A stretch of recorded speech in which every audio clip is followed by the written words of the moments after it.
The sky, over the dragon's teeth, mountains of Viridia, didn't just break, it shattered. A thunderstorm of biblical fury descended upon the jagged peaks, turning a routine reconnaissance mission into a desperate fight for survival. Below, in the gut of a narrow, unforgiving canyon, known to the locals as the Devil's Anvil, Captain Marcus Thorne and his 5-man team of Army Rangers were caught in a nightmare. Rain, as cold and hard as liquid steel, lashed down, turning the rocky ground into a slick, treacherous morass. Lightning ripped through the bruised purple clouds, each flash illuminating their grim reality. They were pinned. Insurgents from the Scythe Syndicate, a brutal faction that had plagued this region for years, swarmed the ridges above them like fire ants, their positions marked by the incessant, angry spit of their rifles. The sound of the storm was a symphony of chaos, the percussive beat of heavy rain, the roaring crescendo of wind funneling through the canyon, and the sharp, staccato cracks of gunfire that echoed off the wet rock walls. Marcus pressed himself against a granite boulder, the cold seeping through his fatigues. His heart hammered against his ribs, a frantic drumbeat against the thunder's roar. "Rico, status," he yelled over the coms, his voice nearly swallowed by the gale. "Down to my last mag, Cap," came the strained reply from Sergeant Rico Diaz, who was hunkered down 20 yards away. "They're everywhere. It's like we kicked the damn hornet's nest." One by one, the rifles of his men fell silent. The confident.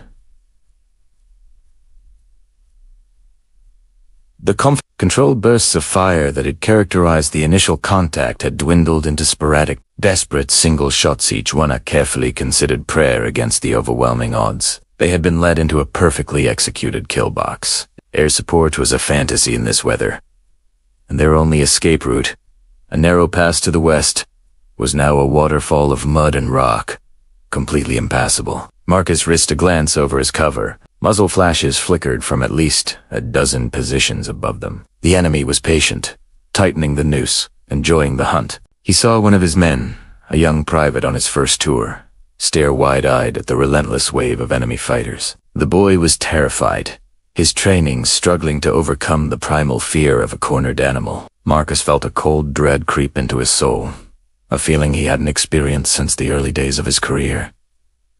It was the icy certainty of defeat. He keyed his mic, the static hissing in his ear. His voice was a low, defeated whisper, meant only for his men, a final admission from their leader.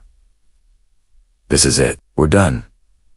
The words tasted like ash in his mouth. In tebris of deafening silence between claps of thunder, the only sound left was the enemy closing in. 2 kilometers away, perched on a windswept ridge that offered a commanding, godlike view of the canyon, First Lieutenant Anya Sharma was perfectly still. She lay prone, wrapped in a ghillie suit that blended so seamlessly with the drenched, moss-covered rocks that she had become part of the mountain itself. To the Scythe fighters below, she didn't exist. To most of her own unit, she was hardly more substantial. Anya was small in stature, with a quiet, unassuming demeanor that caused her to be perpetually underestimated. In a world of grizzled, broad-shouldered operators, she was an anomaly. Her superiors saw her test scores, noted her quiet professionalism, and promptly assigned her to logistics and overwatch duties, important, but safely out of the direct line of fire. She was the support specialist, the one who coordinated supplies, monitored drone feeds, and occasionally watched the backs of the real door. What the official records and the casual opinions of her comrades failed to capture was the truth. The files didn't mention that during sniper school at Fort Benning, Anya hadn't just passed. She had rewritten the book. She had shattered long-range shooting records that had stood for decades, making impossible shots in conditions that made seasoned instructors shake their heads in disbelief. She possessed a preternatural ability to read the wind, to calculate ballistics in her head with the speed of a supercomputer, and to achieve a state of focus so absolute that the entire world would shrink to the space between her eye and the reticle of her scope. But this talent was deemed as specialized, perhaps too unconventional for a woman in her role at the time. So, it was quietly noted, filed away, and ignored. She was given a pat on the head and reassigned a surgical instrument locked in a toolbox while the hammers went to work. They saw a quiet lieutenant. They failed to see the deadliest sharpshooter the army had produced in a generation. Lying on that ridge, with a storm raging around her. She was a secret weapon waiting for a war that had finally found her, while her ranger colleagues would return from missions to the camaraderie of the barracks, sharing stories and letting off steam. Anya's work would just be starting. Her nights were not for rest. They were for refinement. In the quiet solitude of her quarters, she would immerse herself in a world invisible to others. Topographical maps of Iridia covered her walls, marked with wind patterns, atmospheric pressure zones, and elevation charts. She studied them not as maps, but as portraits of a living, breathing adversary. Her laptop was filled with ballistic software, running endless simulations. What was the bullet drop at 2,000 meters in a crosswind of 15 miles per hour with 80% humidity? How would the Coriolis effect alter the trajectory over a deep valley? These were not academic questions to her. They were life and death equations she solved with religious devotion. Her rifle, a heavily customized M2010 enhanced sniper rifle, wasn't just a tool. It was a part of her. She knew its every secret. She could strip it down to its individual components and reassemble it in pitch darkness. Her fingers moving with the fluid, unconscious grace of a concert pianist. She had spent countless hours at the range, firing in every conceivable condition: scorching heat, freezing cold, driving rain, until the act of shooting became as natural as breathing. This relentless, solitary pursuit of perfection had made her an outsider. She was polite but distant, her mind always somewhere else, calculating, observing, preparing. To the outside world, she was the invisible lieutenant, the quiet girl in the corner. But in the crucible of her own discipline, she was forging herself into something more. She was becoming a weapon, a perfect instrument of lethal precision, waiting patiently for the one moment when all the noise of the world would fade, and the only thing that mattered would be a single, perfect shot. The mission had been presented as straightforward, almost routine. The target was an old, abandoned Soviet-era munitions depot in Kunar province, now being used by the Scythe to arm their fighters across the region. Captain Thorne's team was to infiltrate, plant demolition charges, and be extracted before sunrise. A quick, clean operation. But the intelligence was fatally flawed. The Scythe hadn't just been using the depot. They had turned the entire surrounding canyon into an elaborate trap. The ambush was a masterpiece of guerrilla warfare. They hadn't engaged the Rangers on their way in. They had waited, letting them get deep inside the Devil's Anvil, right to the mouth of the depot, before sealing the entrance behind them. The killbox was sprung. The rain was their ally, masking their movements and, most critically, grounding any chance of air support. The helicopters were stuck on the tarmac, helpless. Through the high-powered thermal optics of her scope, Anya watched the catastrophe unfold. She saw the heat signatures of Thorne's team, clustered together, their movements becoming smaller, more frantic, and then she saw the others. At first, there were a dozen, then 24, then more. Over 60 enemy fighters materializing from hidden caves and camouflaged positions on the ridge. It was a staggering, overwhelming force. She tracked the muzzle flashes, the green-white blooms in her thermal scope telling a story of fading hope. The Rangers' fire was disciplined, but sparse. The enemy's was a torrent, a relentless, crushing wave of lead.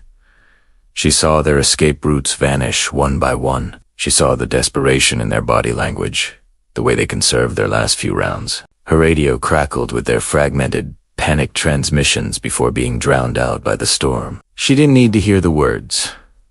She could see it in the cold, hard math of the situation. Her team had seconds, not minutes. Seconds before they were completely overrun and wiped out. In that moment, a profound and icy calm settled over Anya. The years of quiet preparation, the lonely nights, the dismissed potentialate, all coalesced into a single, sharp point of purpose. There was no one to ask for permission. There was no time for a plan to be approved. There was only the storm, the rifle, and the men who were about to die. She shifted her position, crawling from her concealed nest to a more exposed but strategically superior rock ledge. The wind and rain tore at her, trying to rip the rifle from her hands. She ignored it.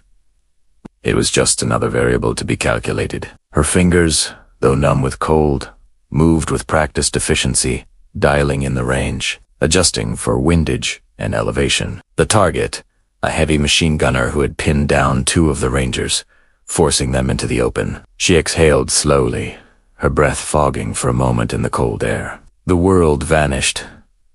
The roar of the storm faded to a dull hum. The only thing that existed was the green-white figure in her scope, 1,800 meters away. Her heartbeat slowed. 1 beat, 2 beats. She squeezed the trigger on the third. The .338 Lapua Magnum round left the barrel with a deafening crack, a sound that was swallowed and amplified by the storm itself, becoming indistinguishable from the thunder. Across the canyon, the scythe machine gunner collapsed, his thermal signature vanishing in an instant. For a heartbeat, the relentless fire from his position ceased. Confusion rippled through the enemy ranks. They frantically scanned the ridges, searching for a sniper team they couldn't see. Before they could recalibrate, Anya had already acquired her second target, an RPG operator preparing to fire on Thorny's position. Again, she breathed. Again, she calculated. Again, she fired. The rocket-propelled grenade flew wild, detonating harmlessly against the sheer cliff face as its operator fell backward, a look of surprise frozen on his face. Now, a seed of real fear was planted among the insurgents. This wasn't a stray shot. This was a professional. A ghost in the storm. Anya identified the enemy commander, the one shouting orders, directing the attack. He was partially obscured by two of his men. It was a difficult shot, a threaded needle in a hurricane. She waited, tracking him, waiting for a clear window. For 3 seconds, it appeared. That was all she needed. The third shot rang out, and the commander crumpled to the ground. Panic erupted. The disciplined attack dissolved into a chaotic scramble for cover. To the insurgents, the logical conclusion was terrifying. They weren't facing a single Ranger team. They were being hunted by an entire platoon of snipers, hidden in the storm, striking with supernatural accuracy. They had walked into a trap, only to find a far deadlier one waiting for them. For the Rangers in the canyon, the turn of events was nothing short of a miracle. One moment, they were whispering their final prayers. The next, it was as if the storm itself had chosen a side. The most dangerous enemy positions were being silenced, one, by what sounded like claps of thunder that hit with lethal precision. "What the hell is going on?" Rico yelled, peering out from his cover. "Are we getting air support?" "Negati." "Be," Marcus shouted back, his mind racing. There's no way a bird can fly in this. It's gotta be something else. As they began a staggered, fighting retreat toward a slightly more defensible position, their guardian angel continued its work. Anya became a phantom on the mountain. She would fire one shot, then immediately slither through the mud and rock to a new position 50 yards away. Fire again, and move again. Her constant repositioning created the illusion of multiple snipers, a coordinated team executing a perfect defense. The enemy couldn't get a lock on her. They were shooting at ghosts, at echoes in the storm. Every time a scythe fighter grew bold, every time one raised his rifle to take aim at the retreating Americans, a crack of thunder would roll across the canyon, and the threat would be neutralized. To the Rangers below, it felt like divine intervention.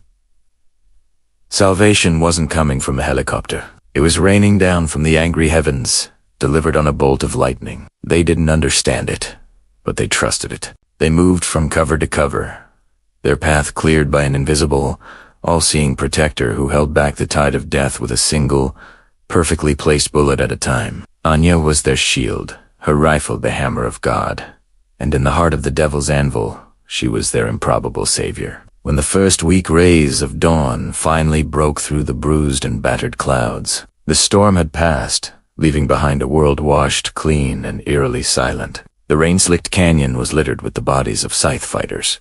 The survivors had long since melted back into the mountains, unwilling to face the ghosts that hunted them in the dark. The exhausted Rangers huddled together, nursing their wounds and staring up at the ridges in disbelief as the thumping, rhythmic sound of approaching helicopters grew louder. Back at the forward operating base, the debriefing room was thick with tension and speculation. Captain Thorne gave his report, his voice hoarse but steady, detailing the ambush, the impossible odds, and the mysterious, deadly guardian that had saved them. It had to be Delta, or maybe a CIA unit operating in the area. One of the staff officers suggested no regular sniper could make those shots in that storm. We're talking about record-breaking distances, in zero visibility, with gale force winds. The base commander, Colonel Eyes, a man who had seen everything in his 30 years of service, listened patiently, his face an unreadable mask. When Thorne finished, Hayes simply nodded and looked down at the after-action report in his hands. "It wasn't Delta, Captain," he said, his voice low and clear, cutting through the murmurs in the room. He paused, letting the silence hang heavy in the air. "The Overwatch sniper assigned to your mission was First Lieutenant Anya Sharma." He let the name sink in. Thorne's brow furrowed in confusion. Sharma. The quiet logistics lieutenant.